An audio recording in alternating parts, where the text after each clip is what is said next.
أعوذ بالله من الشيطان الرجيم بسم الله الرحمن الرحيم قال فاهبط منها وما يكون لك أن تتكبر فيها فاخرج إنك من الصاغرين۔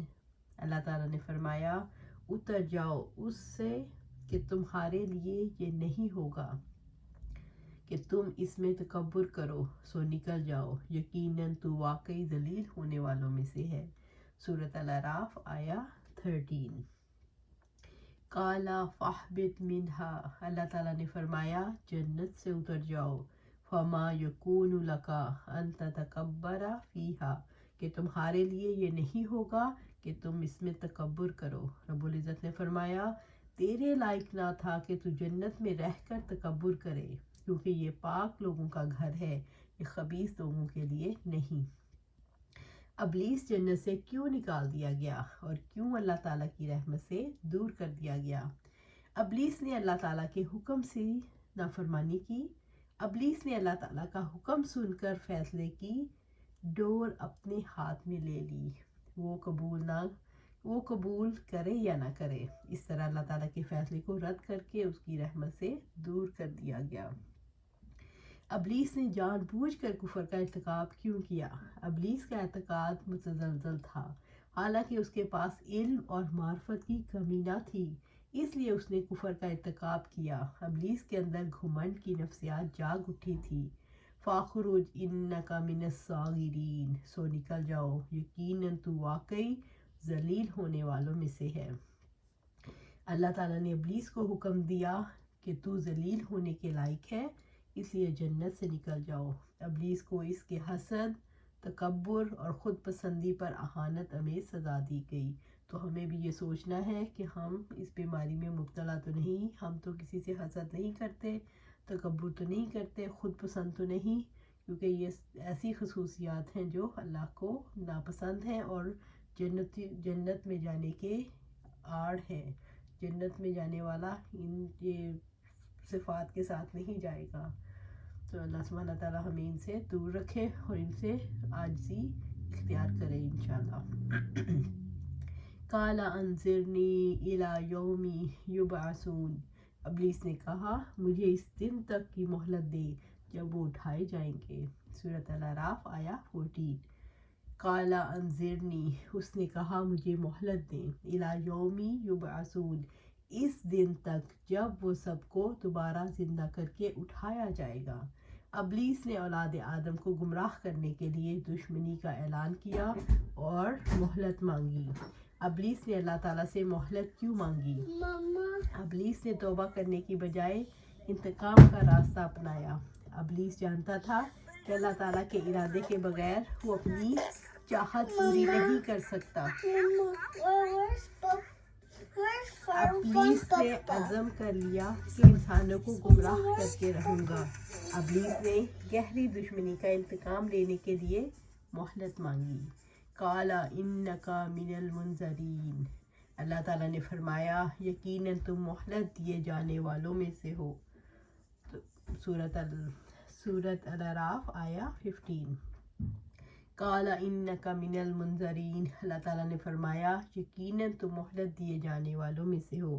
اللہ تعالیٰ نے اچھے اور برے لوگوں میں فرق کرنا تھا، اس لیے اللہ تعالیٰ نے دعا قبول فرمائی۔ اللہ تعالیٰ حاکم مطلق ہے، جو چاہے کرے، کسی کا اس پر زور نہیں، اس کے حکم میں دم ماننے کی گنجائش نہیں، کوئی اس کے ارادے کو ٹال نہیں سکتا اور نہ کوئی اس کے ارادے میں رد و بدل کر سکتا ہے۔ وہ سب سے جلدی حساب لینے والا ہے اور ہر ایک سے بات پرس کرنے والا ہے۔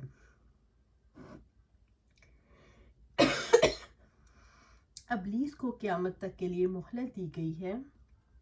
رب العزت نے فرمایا قال فإنک من المنظرین الی یوم الوقت المعلوم، اللہ تعالیٰ نے فرمایا بے شک تو مہلت دیے گئے لوگوں میں سے ہے، ایسے وقت کے دن تک جو معلوم ہے۔ سورۃ الحجر آیا 37 اور 38۔ قال فبما اغویتنی لأقعدن لهم صراطک المستقیم، ابلیس نے کہا پھر اس وجہ سے کہ مجھے آپ نے گمراہ کیا ہے یقیناً میں ان کے لیے آپ کے سیدھے راستے میں ضرور بیٹھوں گا۔ سورۃ الاعراف آیا 16۔ قال فبما اغویتنی، ابلیس نے کہا پھر اس وجہ سے کہ آپ نے مجھے گمراہ کیا۔ ابلیس اللہ تعالیٰ کی رحمت سے مایوس ہو گیا۔ اس نے کہا جیسے آپ نے مجھے گمراہ کیا۔ اس نے اپنے تکبر اور خود پسندی کو چھپا کر اللہ تعالیٰ پر الزام لگایا، آپ نے مجھے گمراہ کیا۔ لَأَقْعُدَنَّ لَهُمْ، اس نے کہا میں انسانوں کے لیے ضرور بیٹھوں گا، جیسا کہ سورۃ صاد میں ہے، قَالَ فَبِعِزَّتِكَ لَأُغْوِيَنَّهُمْ أَجْمَعِينَ، اس نے کہا تو تیری عزت کی قسم میں ان سب کو ضرور گمراہ کروں گا۔ سورۃ صاد آیا 82۔ صراطک المستقیم، تیرے سیدھے راستے یعنی توحید کے راستے میں، قرآن و سنت کے، علم نافع اور عمل صالح کے راستے میں، اسلام کے راستے میں بیٹھوں گا، اور لوگوں کو اس راستے پر چلنے سے روکنے کی ہر ممکن کوشش کروں گا۔ آپ صلی اللہ علیہ وآلہ وسلم نے فرمایا ہر بچہ دین فطرت پر پیدا ہوتا ہے، یہ اس کے ماں باپ ہیں جو اسے یہودی، عیسائی یا مجوسی بنا دیتے ہیں۔ ابلیس نے یہ کیوں کہا؟ جیسے تو نے مجھے گمراہ کیا۔ ابلیس نے فیصلہ کی ڈور اپنے ہاتھ میں لے کر اللہ تعالیٰ کے حکم کا انکار کیا، اس غلطی پر اسے سزا ملی۔ اس نے غلطی کا اعتراف کرنے کی بجائے اپنی غلطی کو اپنے رب میں دیکھا، اس نے اپنی منمانی کا الزام رب پر عائد کیا۔ ابلیس نے آدم کی نسل سے انتقام لینے کے لیے کیا راستہ اختیار کیا؟ ابلیس نے انتقام کا راستہ اختیار کیا کہ اپنی گمراہی کا بدلہ اللہ تعالیٰ کی معزز مخلوق کو گمراہ کرنے کی صورت میں دیا۔ سیدھے راستے میں بیٹھنے سے کیا مراد ہے؟ اللہ تعالیٰ کے راستے یعنی اسلام سے روکنے کے لیے اس راستے پہ مورچے لگانا۔ اللہ تعالیٰ کا راستہ کون سا ہے؟ ایمان اور اطاعت یعنی اسلام کا راستہ، جس کے نتیجے میں اللہ تعالیٰ راضی ہوتا ہے۔ شیطان سیدھے راستے سے روکنے کے لیے کیا تدابیر اختیار کرتا ہے؟ شیطان انسان کا ایمان اور اس کا عقیدہ خراب کرتا ہے، جس کے نتیجے میں اطاعت متاثر ہوتی ہے۔ آپ صلی اللہ علیہ وآلہ وسلم نے فرمایا شیطان آدم کے بیٹوں کی تمام راہوں پر بیٹھا ہوا ہے، ابلیس اسے گمراہ کرنے کے لیے اسلام کے راستے پر بیٹھا ہوا ہے، اور اس کے دل میں یہ وسوسہ ڈالتا رہتا ہے کہ افسوس تم اپنے باپ دادا کا دین چھوڑ کر مسلمان ہو رہے ہو، لیکن سعادت مند اس کی بات ٹھکرا کر مسلمان ہو جاتے ہیں۔ ہجرت کے راستے پر بیٹھا ہوا کہتا ہے تم اپنا وطن کیوں چھوڑتے ہو، اپنی زمین اور اپنا سامان کیوں ترک کرتے ہو، اور کیوں غریب الوطن بندھے ہوئے گھوڑوں کی طرح ہوتے ہو؟ مگر سعادت مند اس کی نافرمانی کر کے ہجرت کر جاتے ہیں۔ پھر جہاد کی راہ میں بیٹھ کر کہتا ہے جنگ کیوں کرتے ہو، کہیں مارے نہ جاؤ، تمہاری عورت اور نکاح کر لے گی اور تمہارا مال مٹ جائے گا، مگر سعادت مند اس کی بات رد کر کے جہاد کرتا ہے۔ ایسے لوگ ضرور جنتی ہیں، خواہ شہید ہو جائیں یا ڈوب کر مر جائیں یا جانور سے کچل کر مر جائیں۔ ابو ہریرہ رضی اللہ تعالیٰ عنہ سے روایت ہے کہ آپ صلی اللہ علیہ وآلہ وسلم نے فرمایا جب نماز کے لیے اذان دی جاتی ہے تو شیطان اپنی پیٹھ پھیر کر دور اپنا گرز مارتا ہوا بھاگ جاتا ہے، اس کے پاس جو گرز ہے اس کو مارتا ہوا بھاگ جاتا ہے۔